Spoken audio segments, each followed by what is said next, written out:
Annyeonghaseyo, berjumpa lagi dalam belajar di rumah bersama Bu Hana. Jangan lupa ya, klik tombol subscribe dan bunyikan loncengnya. Kamsahamnida.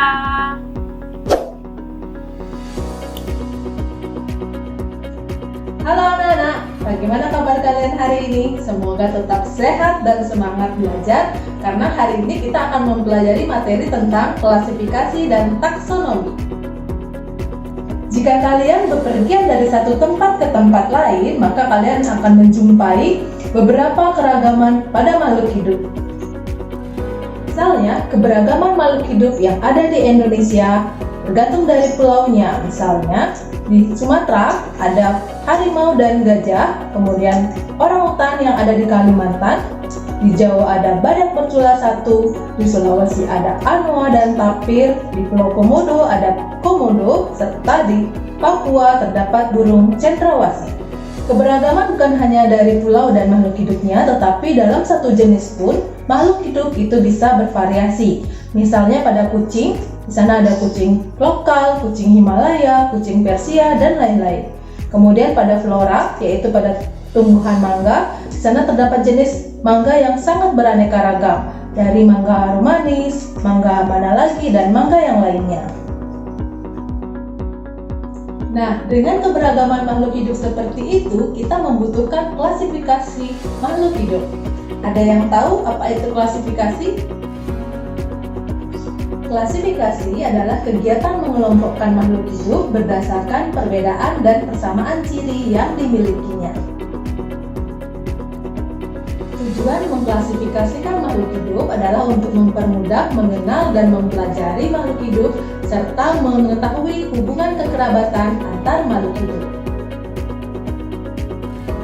Dalam kegiatan klasifikasi, kita mengelompokkan beberapa makhluk hidup ke dalam kelompok-kelompok tertentu. Misalnya pada gambar seperti ini, kita akan mengelompokkan beberapa jenis tumbuhan dan jenis hewan pada gambar berikut. Nah, ini yang satu kelompok berupa kelompok hewan atau animalia, sedangkan kelompok yang lainnya adalah kelompok tumbuhan atau plantae.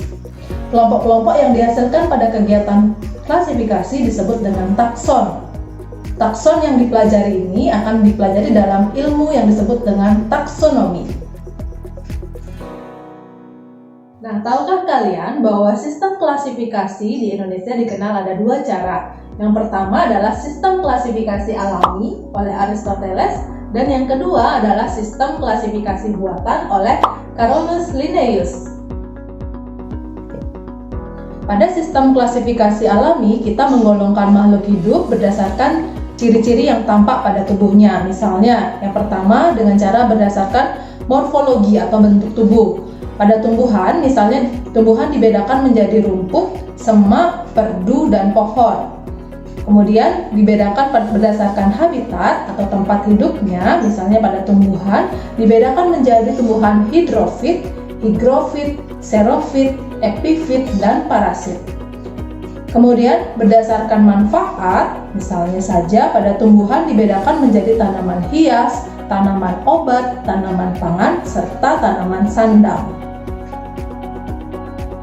Sedangkan untuk sistem klasifikasi buatan yang diperkenalkan oleh Carolus Linnaeus, dia membedakan makhluk hidup menjadi dua kelompok besar, yaitu dunia hewan atau animalia dan dunia tumbuhan atau plantae.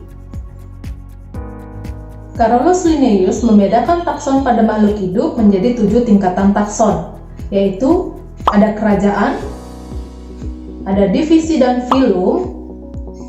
Pada dunia hewan itu dikenal dengan filum, sedangkan pada tumbuhan dikenal dengan divisio. Kemudian ada tingkatan kelas, kemudian ada tingkatan bangsa, tingkatan suku atau famili, tingkatan marga atau genus, dan yang terakhir adalah tingkatan jenis atau spesies. Sehingga 7 tingkatan takson tersebut dimulai dari kerajaan, divisi atau filum, kelas, bangsa, suku, marga, dan jenis. Dalam bahasa ilmiah dikenal dengan kingdom, filum atau divisio, kelas, ordo, famili, genus, dan spesies. Nah, dengan 7 tingkatan takson tersebut, setiap makhluk hidup yang berbeda jenis memiliki tingkatan takson yang berbeda. Misalnya, pada jagung. Jagung itu termasuk ke dalam kingdom Plantae, kemudian divisinya Angiospermae, kelasnya Monocotyledon, ordonya Poales, familinya Poaceae, genusnya Zea, dan spesiesnya Zeamyce, sehingga nama ilmiah dari jagung adalah Zeamyce. Mari kita bedakan jagung dengan padi.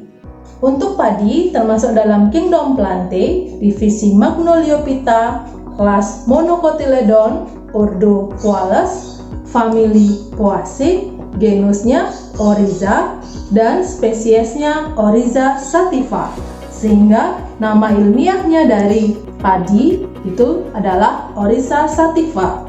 Jadi perbedaannya mulai dari genus dan spesiesnya. Nah, itu tadi taksonomi dari padi dan jagung. Untuk bisa lebih memahami, coba kalian di rumah mencari taksonomi dari harimau dan gajah. Nah, demikian pembelajaran kita hari ini. Semoga kalian bisa memahami apa yang sudah Ibu sampaikan. Jika belum memahami materi tersebut, kalian bisa eksplor lebih banyak lagi di buku dan di internet. Terima kasih dan sampai jumpa.